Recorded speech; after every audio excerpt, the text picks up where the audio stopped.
What's good, guys squad? It's your boy Cat the God, and we are back with some more gameplay videos. Today we are going to be discussing Forspoken. Forspoken is a new action RPG that is coming out in the next 3 days. I want to say the 24th is when it's dropping on PlayStation and PC. So make sure you got your requirements if you're on PC, and on PS5 you're good. For this video, I will be discussing a few things that you need to know before you buy Forspoken. And those things that we're going to talk about are who and what is in the game, the gameplay, meaning the move sets and combat, and then lastly, what else can you do inside of Forspoken after you beat the main quest or you don't want to do the main quest. So tune into this video, make sure you like, subscribe, and comment, and let's dive into the world of Forspoken. First and foremost, let's dive into who and what Forspoken is about. Forspoken is about Frey Holland, who was a lost and lonely little girl from New York. She was found in a tunnel, and she was named after that tunnel. She's actually a smart and clever, capable young woman from New York, but she's still going through her life without any purpose, and she's trying to figure out what to do. One day, a portal appeared, and she literally gets isekai'd into a whole new world called Athia. It's beautiful, it's foreign, and she's not alone. She came in with a talking cuff. I doubt she likes the cuff because they always arguing and going back and forth, but I don't think she's ready for what's ahead. She's a little scared, a little confused. I mean, you already know that's what happens with isekais. Knowing that she got there was a whole issue known as the break. The break made all the people of the cities turn into monsters and enemies. And as we know, Frey's original plan is to escape and get back to New York so she can go about her little life, and she really trying to figure everything out. One of the matriarchs came to a city that she was in while she was collecting info and killed one of the residents who was a little girl. That made Frey angry. So her whole escape plan went out the window, and now she has a whole plan for revenge to help clear the city, help clear the break, and help get back what it is, the beautiful city of Athia. The next thing that we're going to talk about is the gameplay.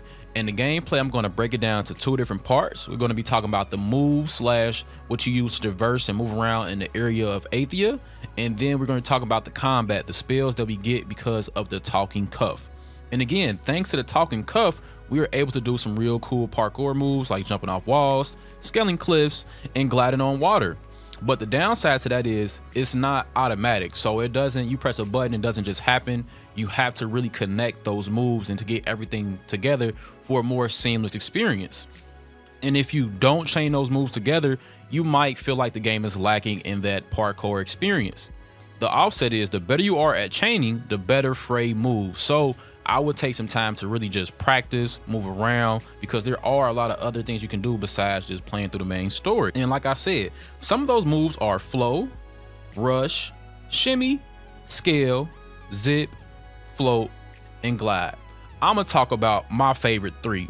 So flow is the foundation of the parkour system. You hold a button and Frey will be able to dash through the world, automatically jump over rocks, some other obstacles, and generally doing whatever she can to keep moving. Remind yourself that there is a stamina bar. So once you're using this flow move and you run out of stamina, you will be just tired and walking around and leave yourself vulnerable. I want to talk about the shimmy.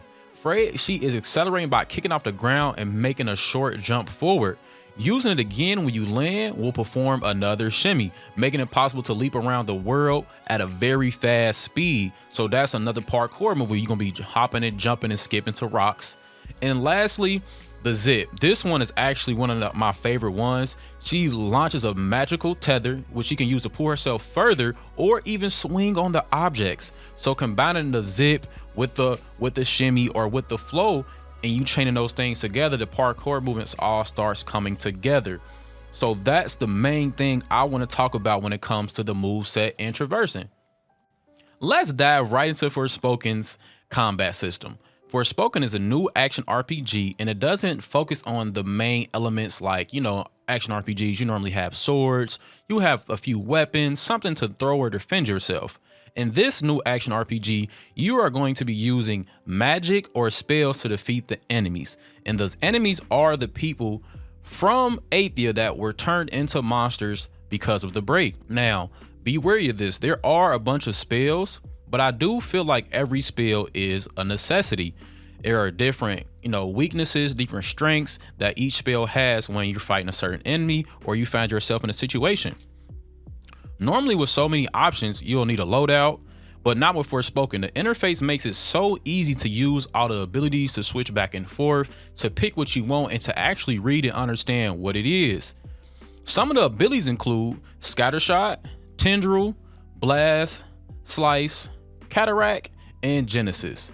Now for me, my favorite movesets, I'm not gonna lie, has been the Scattershot. The Scattershot is it basically fires a stream of projectiles at an enemy. When it's charged, it launches a more powerful shot, so I feel like that's the most versatile of them all. Blast Slice launches a sear of fire at enemies that then causes the whole area to explode and does area damage. I think that's gas when you're getting attacked by a bunch of enemies. And lastly, I love Tendril. When you get the Tendril, it basically makes a flexible plant that does damage, and it also heals Frey. So I feel like it's a different options that you can use in different combat systems within this that can make the game your own and make the game feel fresh and new. Lastly, let's talk about the other options inside of Forspoken if you don't feel like doing the story or you feel like you're not strong enough, you need to level up. There are a bunch of different options if you don't want to just focus on the story. And some of those options are monuments, founts of blessings, combat challenges, and more. Now, the monuments, literally you're just cleansing these corrupted towers around the world that will give Frey permanent stat boost. So doing those basically makes you stronger, and I would recommend doing it. Of course, it won't be easy getting to them. You will need to do some type of parkour or maybe unlock some type of thing to get there, but it will be worth. Secondly, the founts of blessing. If you hear a resonance, then look around because you're probably near one of those special fountains and they give you entirely new spells. So it actually pays to look around and to explore the whole world because you're getting new stats, you're getting new spells, and you're missing out on a lot of things in the world of Athia. And last but not least, there are combat challenges. Now, this is for the people that wants to practice on, their combats, their spells, what combos you can do, what move sets goes into what. This is for those type of people. You are able to take on somebody that's super powerful, sometimes a beast, sometimes a regular enemy that roam around Athia. Those monsters are arguably the most dangerous things in Athia, and you'll need to be at top of your game. So make sure that when you do these, that you're equipped, you're ready, and you're able to take it on.